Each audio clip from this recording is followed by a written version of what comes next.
The hum inside the gilded cage was a low, predatory thrum. It was the sound of money talking to money, a language Anna Petrova understood not by its words, but by its tone. Here, in this hushed cathedral of Manhattan's old wealth, she was a ghost, a pair of hands refilling water glasses, a silent presence clearing away the remnants of $1,000 lunches.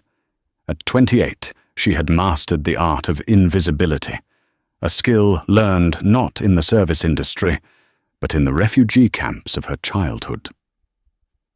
"Girl, over here." The voice sliced through the decorum like a rusty blade. Arthur Harrington III, a man whose suit cost more than Anna's entire existence for the past year, snapped his fingers. It was a sound that made her spine stiffen, a Pavlovian response to a lifetime of commands. Harrington was 35, with the florid face of a man who had never been denied anything, and the entitled posture of someone who believed the world was his personal footstool. "The sommelier. We've been waiting an eternity," he brayed, gesturing to his 3 sycophants, junior associates, whose laughter was as perfectly tailored as their shirts. "We're trying to close a deal that would buy and sell this entire city block, and we can't get a goddamn bottle of wine." "My apologies, Mr. Harrington," Anna said, her voice a practiced, neutral murmur. She kept her eyes downcast, focusing on the knot of his silk tie. Looking clients in the eye was an invitation to conversation, and conversation was a privilege she could not afford. "He is with the senator's table. I will let him know you are waiting." "You'll do more than that. You'll get him," Harrington sneered. "Tell him the Harrington name is waiting. That ought to light a fire under his French ass." Anna nodded, a small, barely perceptible dip of her head, and retreated. As she turned, she nearly stumbled over a man standing hesitantly by the maitre d's podium. Dorian, the maitre d', a man who curated the seating chart with the precision of a battlefield general, was studiously ignoring him, his attention fixed on the glowing screen of his tablet. The man was an anomaly in this ecosystem of polished predators. He was perhaps in his late 60s, with a cascade of untamed, silver-white hair and eyes that seemed to hold the grey melancholy of a winter sea. He wore a tweed coat, not the fashionable vintage kind, but one that was genuinely old, its elbows shiny with wear, a button hanging by a single thread. A faded wool scarf was wrapped loosely around his neck. He didn't look destitute, but in a room shimmering with Patek Philippe and Hermès, he looked profoundly, achingly out of place. He clutched a worn, leather-bound notebook to his chest like a shield. "Excuse me," the man said, his voice raspy, thick with an accent Anna couldn't immediately place. It was European, layered with the dust of old roads. "I believe I have a reservation. The name is Dubois." Dorian glanced up, his expression a mask of barely concealed disdain. "One moment, sir. I'm arranging a table for the Vanderbilts." The man, Mr. Dubois, simply waited. He didn't tap his foot or clear his throat. He just stood, a statue of patience, his gaze drifting around the room, taking in the theatre of it all with a detached curiosity.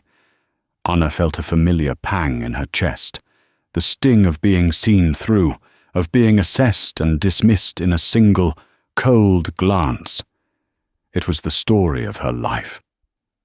She moved behind the bar, catching Dorian's eye. "That gentleman has been waiting for 10 minutes, she whispered. Dorian's sigh was a masterpiece of condescension. He finally turned his full, unimpressed attention to the man. "Name again?" "Dubois," he repeated softly. "Laurent Dubois." Dorian tapped on his screen with a manicured finger. "I don't see a Dubois. I have a Du Bois for 1 at 1 o'clock. The deliberate butchering of the name was a small, petty cruelty, a way of establishing dominance. "Yes," the man nodded, a flicker of weariness in his eyes. That would be me. Right, well, we're completely booked, Dorian lied smoothly. The only table I have available is number 17. Table 17. It was Siberia. Tucked away in a small alcove by the swinging doors to the kitchen, it was perpetually draughty, noisy, and smelled faintly of bleach and old grease. It was where they seated tourists with fanny packs and people they hoped would never return. That will be acceptable, Mr. Dubois said, his voice quiet. He pulled his scarf a little tighter, as if already feeling the chill. As Dorian led him to his table, they had to pass the Harrington fortress. Arthur Harrington III watched the slow procession with the glee of a hyena spotting a wounded gazelle.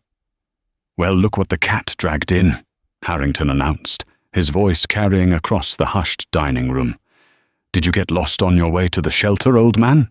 I think they're serving soup 3 blocks east." His table of hyena pups erupted in dutiful, braying laughter. Mr. Dubois stopped. He didn't turn, but Anna saw his back go rigid. His grip on the leather notebook tightened, his knuckles turning a bloodless white. For a moment, the entire restaurant seemed to hold its breath. Then, with a quiet dignity that was almost heartbreaking, he continued his slow walk to the worst table in the house and sat down. A hot flush of anger crawled up Anna's neck. It was more than rude. It was a violation.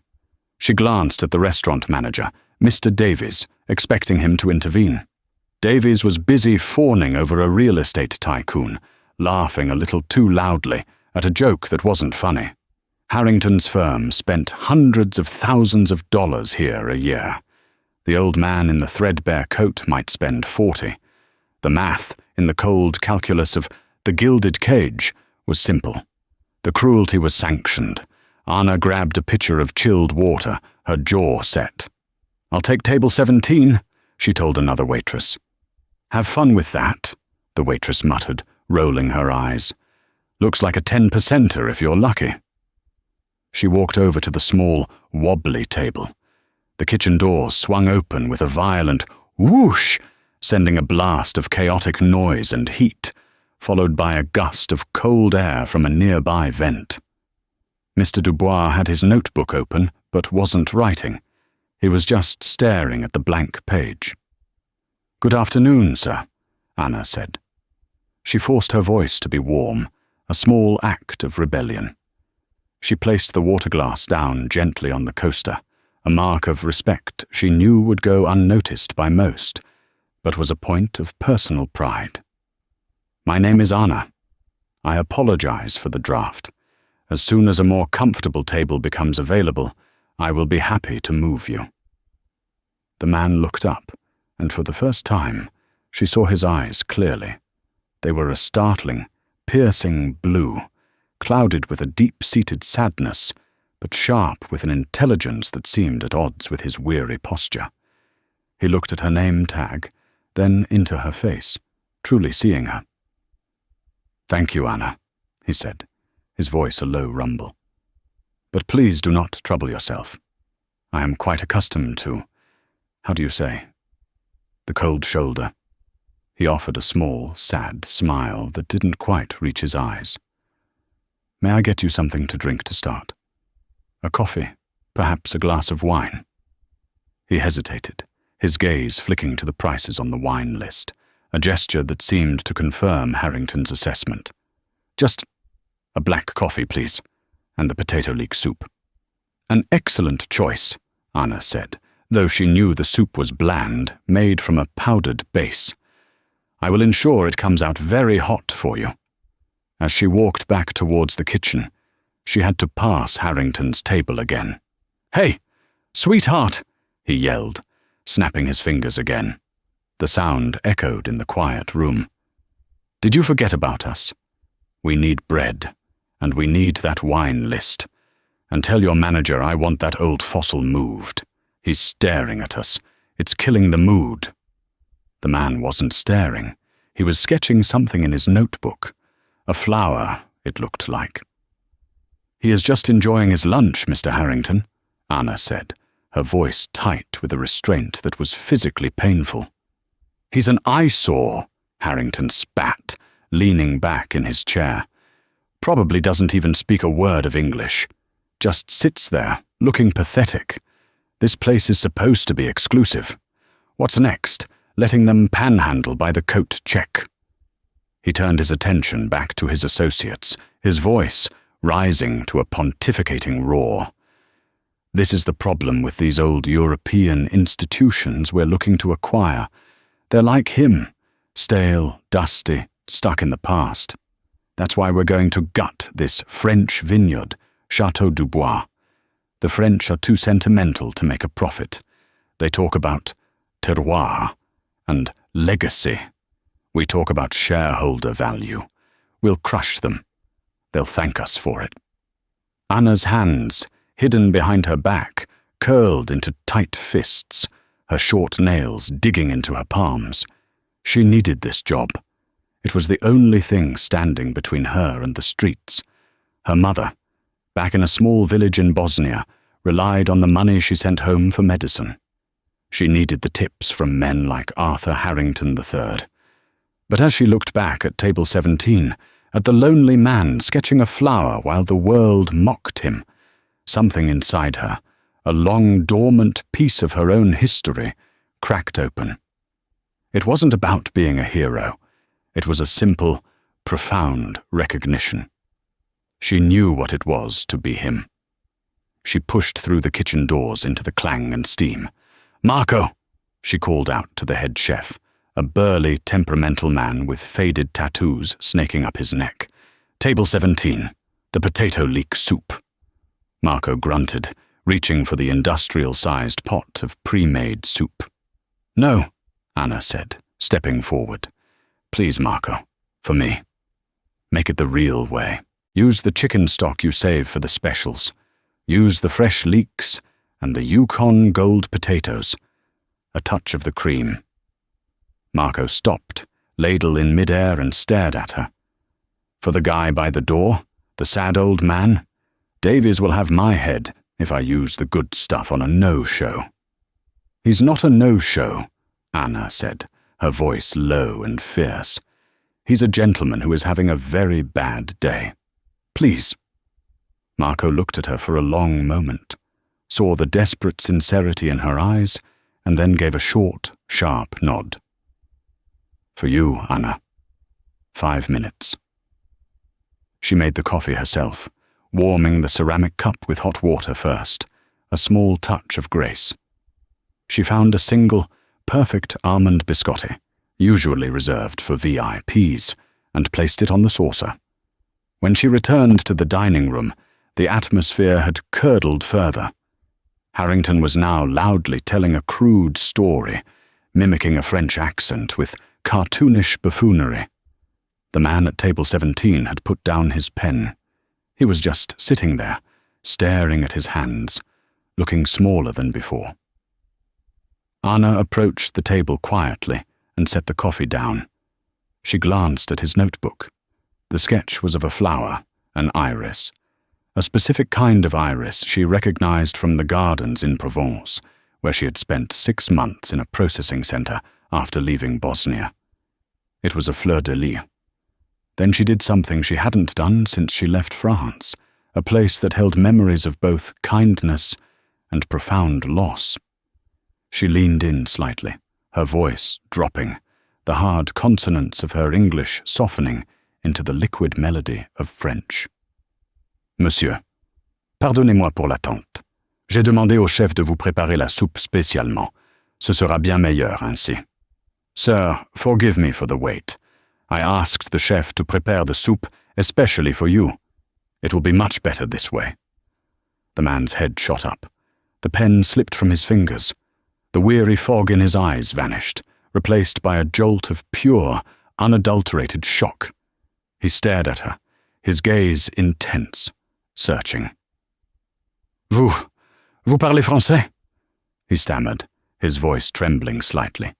You speak French?" A real smile, the first one of the day, touched Anna's lips.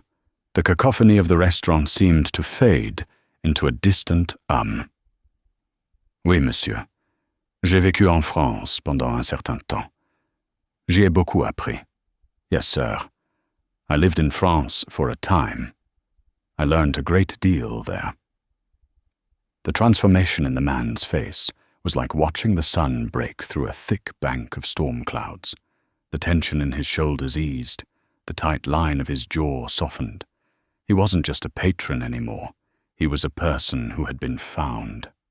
C'est incroyable, he whispered, a genuine smile finally crinkling the corners of his blue eyes. Absolument incroyable. Personne ne parle ma langue ici. Ils aboient tous comme des chiens. It's incredible, absolutely incredible. No one speaks my language here. They all bark like dogs. He made a subtle gesture towards Harrington's table. Anna couldn't suppress a small laugh. She replied in a rapid, idiomatic French. Les chiens qui aboient ne mordent pas, monsieur. Barking dogs don't bite, sir. A deep, rich laugh erupted from Laurent Dubois, a sound so full of life it turned several heads. Touché, Anna. Touché. He leaned forward. His entire demeanor changed. He was no longer a passive victim. He was engaged, alive. Dites-moi pourquoi une jeune femme qui parle un français si parfait sert-elle du café à... Comment m'a-t-il appelé? Un vieux fossile? Tell me, why is a young woman who speaks such perfect French serving coffee to... What did he call me? An old fossil? Life is complicated, Anna said, her voice quiet. Plans change. Les plans. Dubois nodded, his expression growing sombre. Oui, j'avais des plans pour aujourd'hui, moi aussi. Je devais rencontrer des hommes très importants, des banquiers. Mais... He glanced around the room, his eyes hardening. Je crois que j'ai plus appris en étant assis ici seul que je ne l'aurais appris dans leur salle de conseil. Plans? Yes. I had plans for today, too. I was supposed to meet very important men, bankers. But I believe I have learned more sitting here alone than I would have in their boardroom. I am sorry for their rudeness to you, Anna said softly in English, noticing the manager watching them. Ne soyez pas désolé. Dubois waved a dismissive hand, switching back to French. On apprend le vrai caractère d'un homme à la façon dont il traite ceux qu'il pense ne rien pouvoir faire pour lui. Cet homme, une nodded toward Harrington. Il se croit un roi parce qu'il a une voix forte, mais il n'est qu'un. He searched for the word. Un parvenu. Anna supplied. A nouveau riche. An upstart. Dubois beamed. Exactement. Un parvenu. For the next 20 minutes, as Anna moved through her duties, she found moments to return to his table. They spoke in hushed, conspiratorial French. He told her he was from the countryside near Avignon. He was in New York for business. A restructuring, he called it. She told him, briefly, that she was from Bosnia and had family she supported. She told him how much she missed the smell of lavender after a rainstorm. It was the most human connection she'd had in years, but the bubble of their shared language was fragile. Arthur Harrington III, his face flushed with wine and impatience, had noticed their quiet camaraderie. He didn't like it. He didn't like that the old bum was smiling. He didn't like that his waitress was giving more attention to table 17 than to his own. "Hey!" The shout was a sonic boom. Harrington slammed his palm flat on the table. Silverware jumped. The entire restaurant fell silent. Every eye turned towards them. Anna froze, her back to him. "Yes, Mr. Harrington?" she asked, turning slowly to face the storm. "I have been waiting for my check for 10 minutes," he lied, his voice thick with malice. "And you're over here, whispering sweet nothings in some foreign gibberish with the charity case. What is this? The United Nations?" "I apologize, sir," Anna said, her voice shaking despite her efforts to keep it steady. "I was just confirming his satisfaction with the soup." "I don't give a damn about his soup," Harrington roared, pushing his chair back and standing up. He was a large man, and he used his physicality as a weapon, striding towards Anna, deliberately invading her personal space until she could smell the sour wine on his breath. "I spend more on a single lunch here than you make in a month. I expect service. I expect respect. And I don't expect to be ignored for him." He jabbed a thick manicured finger in the direction of Mr. Dubois. Mr. Dubois slowly, deliberately, placed his coffee cup back on its saucer. The delicate clink of porcelain was the only sound in the dead, silent room. "Is there a problem, sir?" he asked. His English was slow, heavily accented, but the weary rasp was gone. His tone was now forged from ice and steel. Harrington laughed, a short, ugly bark. "Oh, the fossil speaks. Yeah, there's a problem, Grandpa. The problem is you're killing the ambiance. And you," he whirled back to Anna, his face inches from hers, "are about to be unemployed. In fact, Davies." Mr. Davies, the manager, scurried over, his face pale and beaded with sweat. "Yes, Mr. Harrington. Is everything all right?" "No, everything is not all right," Harrington said, puffing out his chest. "This waitress has been insubordinate. She's been ignoring my table to fraternize with this vagrant. It's unacceptable. I want her fired. Now, or I pull my firm's corporate account and take it to Le Bernardin." Anna felt the blood drain from her face. The corporate account was the lifeblood of the restaurant. Davies looked at her, then at Harrington. It wasn't a choice. It was a business decision. "Anna," Davies said, his voice sharp and devoid of any warmth. "Go to my office. You're done. Clock out." "But Mr. Davies, I—" Tears pricked at the corners of her eyes, hot and shameful. "Now," Davies barked. He turned to Harrington, his face a mask of frantic apology. "Mr. Harrington, I am so sorry. Your entire meal is on the house, of course. Please sit." Harrington smirked, a look of pure, venomous triumph. He glanced over at Mr. Dubois. "See that, old man? That's how the world really works. Money talks. The rest of you walk." Then Laurent Dubois stood up. He was not a tall man, but in that moment he seemed to draw all the light and air in the room to himself. He reached into the pocket of his worn tweed coat.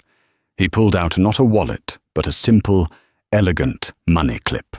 He slid 2 crisp $100 bills from it and placed them gently on the table. "This is for the soup and the coffee," he said to Anna, his blue eyes locking onto hers. "And for the kindness. Do not worry about this." He gestured to the room, to Davies, to Harrington. This is not how the story ends. He then turned his gaze to Arthur Harrington III. He didn't raise his voice. He didn't threaten. He simply looked at the banker with an expression of profound, almost clinical disappointment. "Mr. Harrington," Dubois said, his English now strangely precise. "You have a 3 o'clock meeting today, a video conference to finalize the acquisition of a certain French vineyard." It was not a question. Harrington's smirk faltered. He blinked. How do you know about that?" "That's confidential." Dubois ignored him, buttoning his old coat. "I would suggest you do not be late. The chairman of the board is a man who values character." With that, Laurent Dubois turned and walked out of the restaurant. He didn't look back. The silence he left in his wake was thick with confusion and a dawning sense of dread. "Who the hell was that?" Harrington muttered to his associates.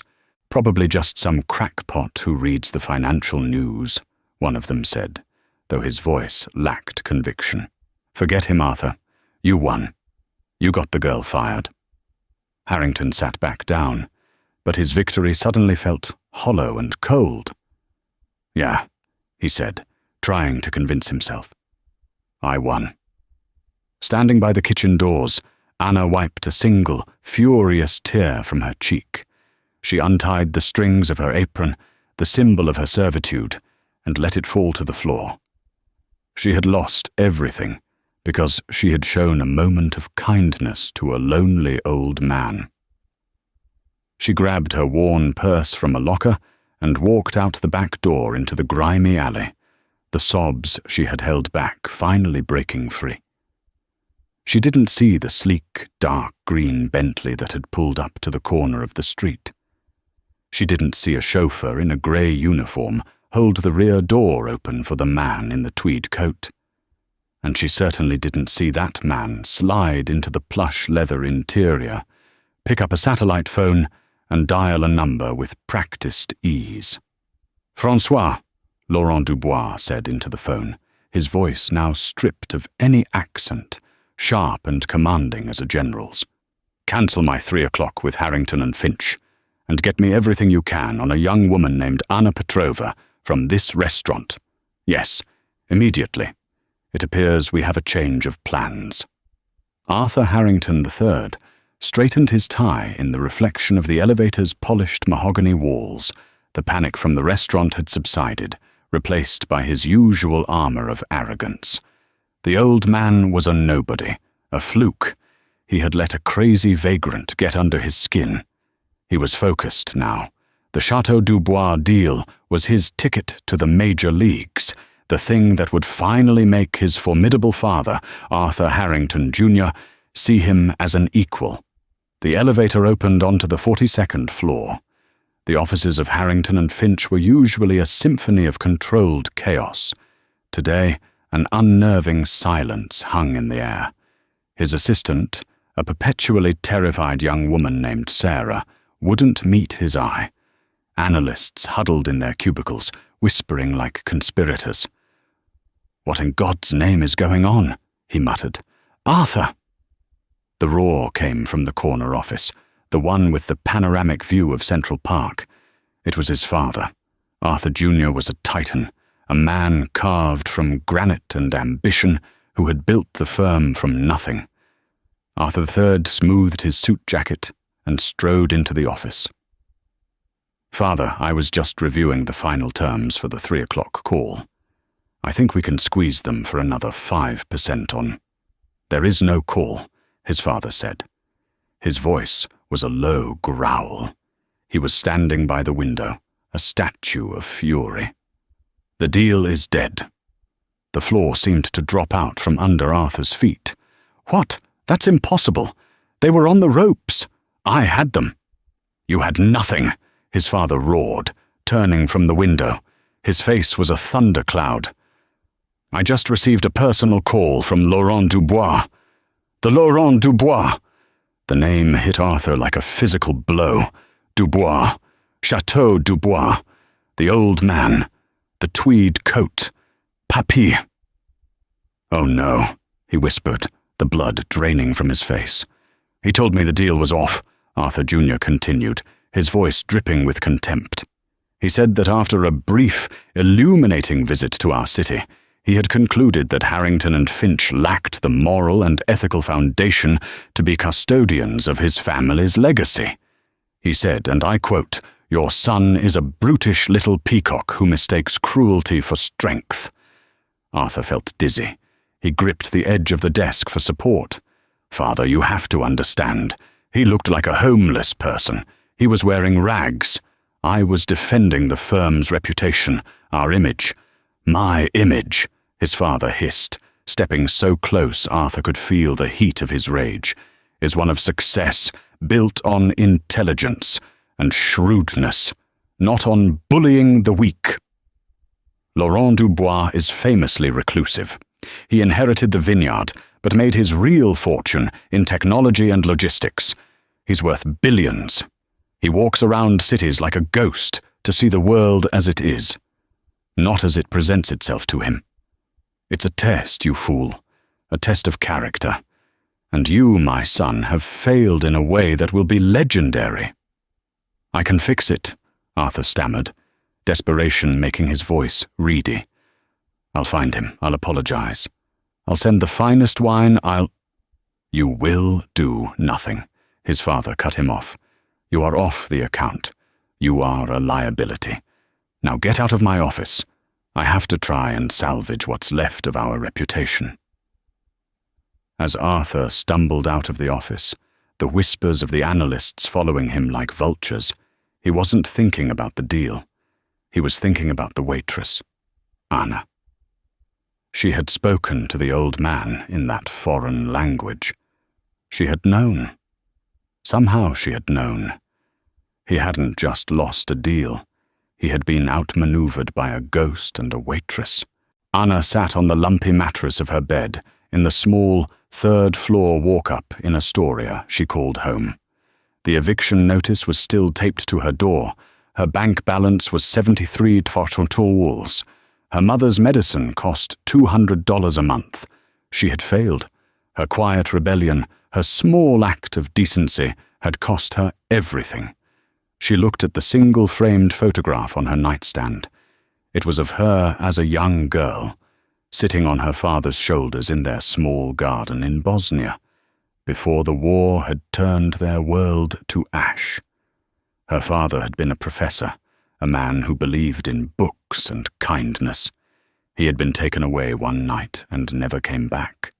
He had taught her that dignity was the one thing no one could take from you unless you gave it away.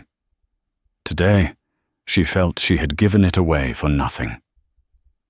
A sharp, authoritative knock echoed from her apartment door. Not the landlord. He just shouted. This was different. Panic seized her. The police? Immigration? She crept to the door and peered through the peephole. A man in a simple, impeccably tailored grey suit stood in the dingy hallway. He looked like he belonged to a different, cleaner world. She opened the door, the security chain still in place. "Yes?" "Miss Anna Petrova," the man asked. His voice was calm, professional. "Who is asking?" "I have a message for you from Mr. Dubois." He held up a thick, cream-colored envelope. The flap was sealed with a simple wax stamp of an iris. Anna's heart hammered against her ribs. She fumbled with the chain and took the envelope. Her hands trembled as she tore it open. Inside, a single card contained a few lines of elegant, handwritten script. "Mademoiselle Anna, you showed a man who was lost a moment of grace. You spoke a language of kindness when all he heard was noise. I find myself in need of such a translator. Please do me the honor of accompanying my driver. There is much to discuss. Laurent Dubois." The words on the thick, cream-colored card seemed to shimmer in the dim light of her Astoria walk-up. Translator. The irony was a physical blow, winding her. She had spent her entire adult life translating her foreignness into an acceptable, invisible civility, translating her intelligence into downcast eyes and a meek nod, translating her desperate need into a 16-hour workday. Now this man, this ghost from the restaurant, was offering her a title for the one act of authentic communication she had allowed herself in years.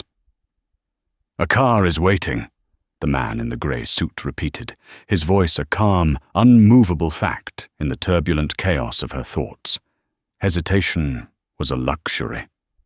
She looked at the peeling paint on her door, the stark white of the eviction notice, a fresh wound against the grime. She looked at the single-framed photograph on her nightstand.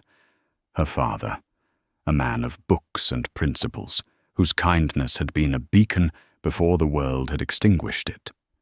He had taught her that dignity was not a garment to be worn in good times, but the spine that holds you upright when you have nothing else. She had thought her small rebellion had cost her that spine. Perhaps it had been the one thing that proved she still had it. She grabbed her thin, worn coat, the only one she owned. She didn't bother with her purse. The 7314 in her bank account felt like a relic from another lifetime. She had nothing, and in that destitution, she found a strange, terrifying freedom. The Bentley was not merely a car, it was a self-contained universe. As the door closed with a sound like a vault ceiling, the city's cacophony, the sirens, the shouting, the relentless grind, vanished, replaced by a silence so profound it seemed to have its own weight. The air smelled not of exhaust and damp pavement, but of aged leather and a faint, sterile scent of wealth she couldn't name. She sat on the edge of the plush seat, her posture as rigid as it had been when taking Mr. Harrington's order. She felt like a contaminant in this pristine environment, her threadbare coat a sin against the hand-stitched upholstery. The driver didn't speak, his eyes a remote presence in the rearview mirror. Anna focused on a single drop of rain tracing a path down the tinted window, a tiny, familiar world moving against an impossibly alien one. This was a kidnapping of sorts, a velvet-lined abduction from the world she knew. Men of this caliber did not summon waitresses for noble reasons. Her mind, a machine honed by years of survival, cycled through the grim possibilities. The car didn't stop at a gleaming tower of glass and steel, the kind of fortress she imagined men like him inhabited. Instead, it slid to a halt before a discreet brownstone on a tree-lined street in the West Village, its facade draped in ivy that glowed emerald under the streetlights. It was old, elegant, and quiet. It was more intimidating than any skyscraper. The man in the grey suit led her inside. The air was warm, carrying the ghost of wood smoke from a dying fire and the scent of old paper. Laurent Dubois stood waiting in a library where books climbed the walls from floor to ceiling, their spines a mosaic of faded gold and deep crimsons. He was no longer the weary traveller from the restaurant. Dressed in a simple, dark cashmere sweater and tailored wool trousers, he seemed to have shed the weight of the world along with the old tweed coat. The profound power she had only glimpsed in his final moments at the Gilded Cage was now his natural state, an aura of quiet, unshakable authority. The melancholy remained in his startlingly blue eyes, but it was no longer a fog. It was a deep, clear water. "Anna," he said, his voice the same low rumble, but without the rasp of fatigue. A small, genuine smile touched his lips. "Thank you for your courage in coming here." "Mr. Dubois," she began, her voice tight. "I don't understand." "Please." He gestured to a worn leather armchair near the hearth, where embers pulsed with a soft orange light. "Sit. I imagine you have questions." She remained standing. "Why am I here? If this is about the money you left, it was too much. I cannot accept it." "The money was an apology, not a payment," he said gently. "I owe you a far greater one. My method of observing the world can be disruptive. I put you in the path of a brute, and you paid the price for my experiment. For that, I am deeply and truly sorry."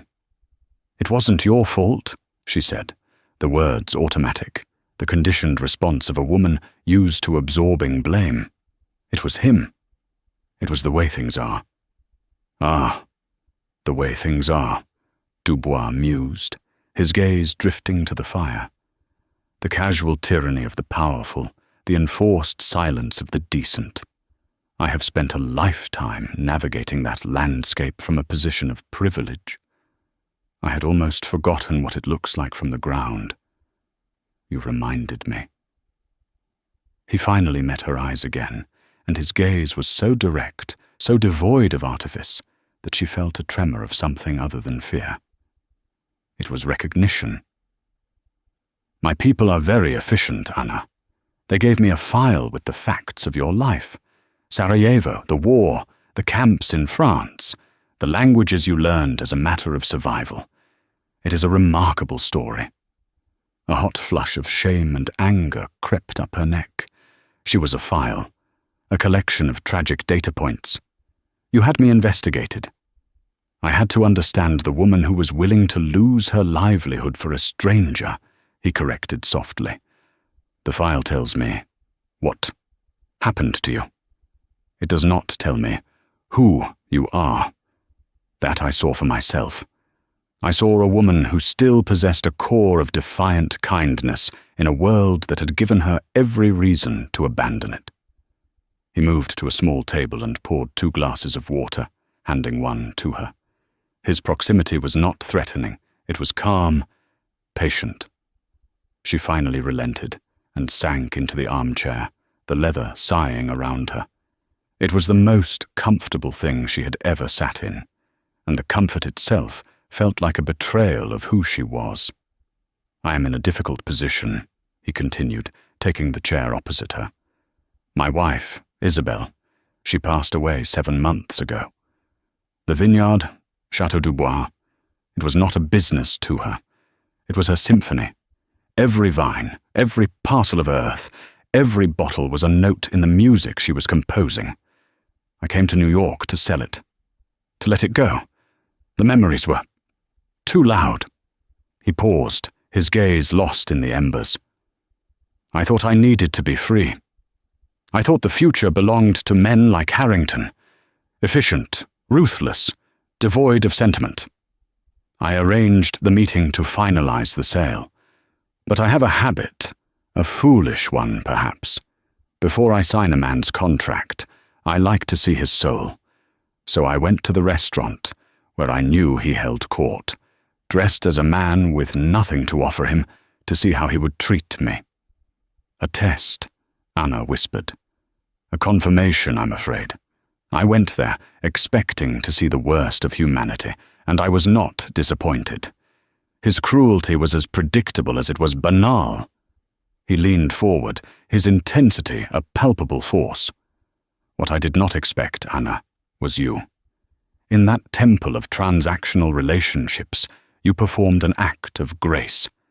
The soup, the warm cup, the biscotti, these were small things. But when you leaned in and spoke to me in French, you gave a man who felt like a ghost his substance back. You reminded me of Isabel. She believed that the true value of a thing is not its market price, but the love and care invested in its creation.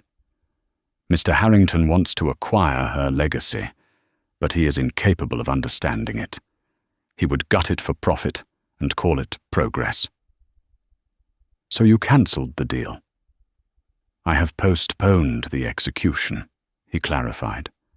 Arthur Harrington Sr. is a different animal from his son. He is a shark, but a cunning one. He will not surrender a prize of this magnitude so easily. He has demanded another meeting. Tomorrow morning. He believes he can salvage this with a grand performance of contrition and a mountain of money. He believes I am a sentimental old fool who can be managed. He offered a wry, self-deprecating smile. He may be right, which is why I need you. Anna stared at him, the water glass cold against her trembling fingers. Me? What could I possibly do? Tomorrow I will walk into that boardroom. They will not see Laurent Dubois, the man. They will see a multi-billion-dollar portfolio, a prize to be won. They will speak the language of numbers, of projections, of shareholder value. I need someone with me who speaks a different language, the one you spoke to me in the restaurant, the language of character. He slid a thick, leather-bound folder across the table. It wasn't a contract. It was the history of Chateau du Bois, filled with photographs of rolling hills, of gnarled ancient vines, and of a laughing woman with eyes as blue and clear as his own. I am not offering you a job, Anna. I am asking for your help. I need an advisor, an interpreter. Come to the meeting with me. Listen to what they say, but more importantly, Watch what they do. See the things they believe are invisible. And then, tell me the truth. I will pay you $20,000 for 1 day of your insight. It will be enough to solve your immediate problems and give you time to decide your next step. $20,000. The number was abstract, meaningless. It was a new life, a different planet. But it wasn't the money that held her captive. It was his eyes. He wasn't offering charity. He was asking for something he genuinely believed only she could provide. "Why me?" she asked, the question a raw whisper. "You could hire anyone in the world."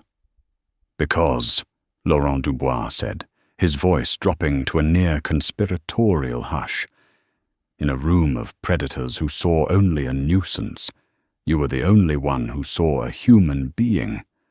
That is not a skill one can buy, Mademoiselle Petrova. It is a rare and precious form of sight. And tomorrow, I need your eyes." The next morning was a study in dislocation. Dubois' assistant, a woman with quiet efficiency and kind eyes, had taken Anna to a small, exclusive boutique before dawn. The dress she wore now was a simple sheath of dark charcoal wool, but it felt alien against her skin. It hung with a weight and precision she had never experienced, a silent testament to its quality. For years her clothes had been a shield, a uniform of invisibility. This dress was armor of a different kind.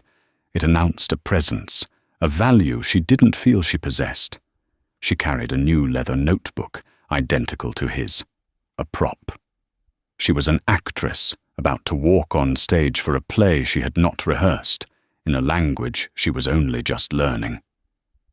She met Laurent in the lobby of the Harrington and Finch building.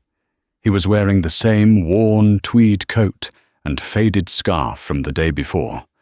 The contrast between them was stark, and she realized deliberate. He was the iconoclast, the power so immense it had no need for adornment. She was his emissary, her simple elegance a reflection of his own discerning taste. It was a calculated strategy, and she was a part of it. The boardroom was on the highest floor, a glass-walled cage overlooking Central Park. Arthur Harrington Sr. and his son were already there. The father was a monolith of expensive tailoring and controlled power, his face a carefully constructed mask of affability. The son, Arthur III, was a ghost of his former self. His florid arrogance had been replaced by a waxy pallor, his eyes darting and uncertain. He looked like a schoolboy awaiting the headmaster's cane. "Mr. Dubois," the elder Harrington began, his voice a rich baritone perfected for command and persuasion. He moved with a predator's easy grace. "I cannot begin to express the depth of my regret. My son's behavior was an aberration, a grotesque failure of judgment for which I take full responsibility."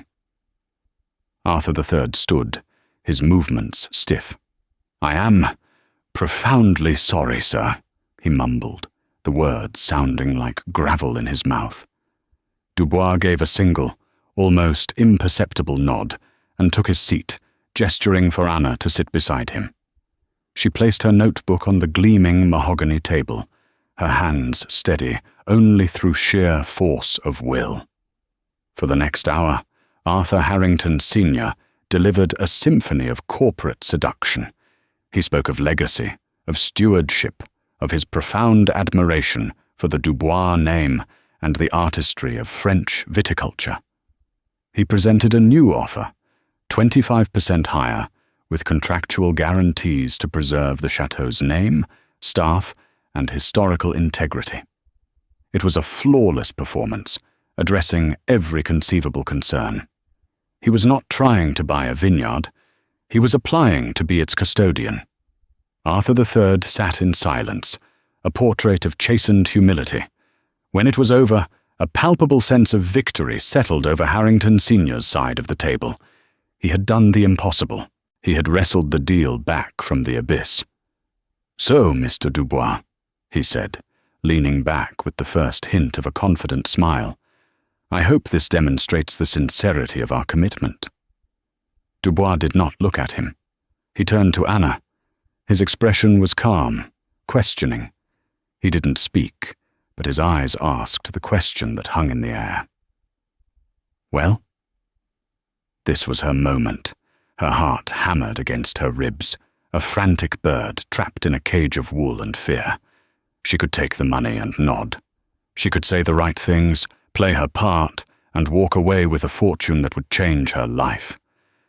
But as she looked across the table, she didn't see two bankers. She saw the sneering face of the camp guard who had mocked her father's accent. She saw the cold eyes of the bureaucrat who had stamped her refugee papers with dismissive finality. She saw a lifetime of men who judged the value of a soul by the quality of the coat it wore. She took a slow, deliberate breath, the air in the sterile room tasting of ozone before a storm. She looked directly at Arthur Harrington III. "Mr. Harrington," she said, her voice quiet but carrying in the silent room. "Yesterday, you said that Mr. Dubois was an eyesore, that his presence was killing the mood. Today your father speaks of preserving his legacy. I am just a translator, but I find these two ideas difficult to reconcile. Which is the true language of your firm?" Harrington Sr. bristled, his smile vanishing. "My dear young lady, with all due respect, that unfortunate incident has been addressed. It was a mistake." "Was it a mistake?" Anna pressed, her voice gaining strength. Her gaze did not waver from the sun. "Or was it the truth, spoken aloud when you believed there would be no consequences? You see a man in a worn coat and assume he is worthless. What will you do when you encounter a parcel of vines that are a century old, whose yield is small, but whose grapes produce a wine of sublime complexity? Will you honor its legacy as your father's beautiful presentation promises? Or will you rip it out to improve quarterly profits because you see it as an underperforming asset?"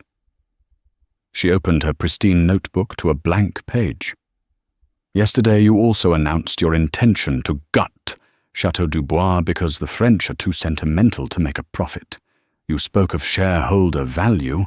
Your father's words today were eloquent, but yours, I believe, were honest." Arthur III's face cycled from waxy white to a blotchy, furious crimson. That was just talk. Business bravado. It meant nothing. "It meant everything," Laurent Dubois said, speaking English for the first time. His voice was soft, but it landed with the finality of a gavel. "It meant that the soul of my wife's work is, to you, a line item. My family's history is a brand to be leveraged." He rose slowly from his chair. Anna stood with him, a silent shadow. "Mr. Harrington," Dubois said, his eyes now fixed on the father. "Your offer is formidable. Your performance was impeccable. But my advisor," he placed a hand gently on Anna's shoulder, a gesture of profound, public validation, "has reminded me of a truth I almost allowed myself to forget. A legacy is not a commodity. It is a living thing. It must be tended by hands that understand its heart, not just its balance sheet. You do not have those hands." He gave Arthur III one last, pitying look. "You are correct about one thing, young man. Money talks, and mine is saying goodbye." They turned and walked out, leaving the two most powerful men in the room, sitting in the stunning, silent wreckage of their ambition. Later that evening, Anna stood on the rooftop terrace of the brownstone, a glass of water in her hand. The city spread out before her, a glittering, indifferent ocean of light. The $20,000 was in her bank account, an impossible fact. The eviction notice was a ghost. Her mother's medicine was secured for years to come. She should have felt victorious, elated. Instead, She felt hollowed out, adrift between two worlds, belonging to neither. Laurent came to stand beside her, holding 2 glasses of deep red wine. He offered one to her. "From the oldest vines," he said. Isabel called them the Old Guard. She took the glass. The wine was extraordinary, tasting of dark cherries, of damp earth, of time itself. It tasted of the story he had shown her in the folder. "What happens to them now?" she asked, looking out at the distant Harrington and Finch Tower. "The father will recover. The deal was large, but his empire is larger. He will find other prizes." Laurent's gaze was distant. "The son, I think, is broken. He did not lose a deal today. He lost the one thing he was trying to buy with it, his father's respect. Some wounds never heal." A silence settled between them, comfortable, unhurried. The city hummed its endless electric song below. "And what about you?" he asked gently. "You have your freedom. What will you do with it?" It was the question that had been haunting her for hours. She could disappear, go back to Europe, find a quiet life. The thought was tempting, but it felt like a retreat. The woman who had spoken in that boardroom could not simply vanish back into the shadows. "My father was a professor of literature," she said, the words coming out quietly, surprising herself. "Before the war, he was trying to build a library for children in our town, a place where they could find the world in books, a world bigger than their own small lives. He used to say that cruelty's greatest victory is when it convinces us that kindness is a weakness." She looked at Laurent. "For a long time, I believed it." He nodded slowly, understanding dawning in his eyes. He saw the shape of her thoughts before she had fully formed them herself. "My wife's foundation, the Iris Foundation. It exists on paper, but it has no purpose yet. No soul," he said. "I thought perhaps it could award scholarships, sponsor artists. Vague, noble ideas." He turned to face her fully, the city lights reflected in his eyes. "But a library, a place that offers children who have been displaced by chaos a sanctuary of knowledge, that is not a vague idea. That is a purpose. That is a legacy my Isabel would have understood." He wasn't offering her a job. He was offering her a question, a collaboration. "I am returning to Provence next week," he said. "The chateau feels empty. It needs a new song. I don't know how to build a library, Anna, but I am a very good architect of possibilities, and I am in need of a translator of dreams." Anna looked down at her glass, at the rich, dark wine that had come from soil tended with love for generations. She thought of the gnarled old vines, the old guard that had survived wars and winters and the passing of years, still producing something of profound beauty. She thought of the invisible waitress and the lonely billionaire, 2 displaced souls who had recognized the truth in each other. A slow smile, the first truly unguarded smile of her adult life, touched her lips. It felt like the sun breaking through a long winter. "I think," she said, her voice clear and steady, filled not with hope, but with a quiet, resilient certainty. "That is a language I would very much like to learn."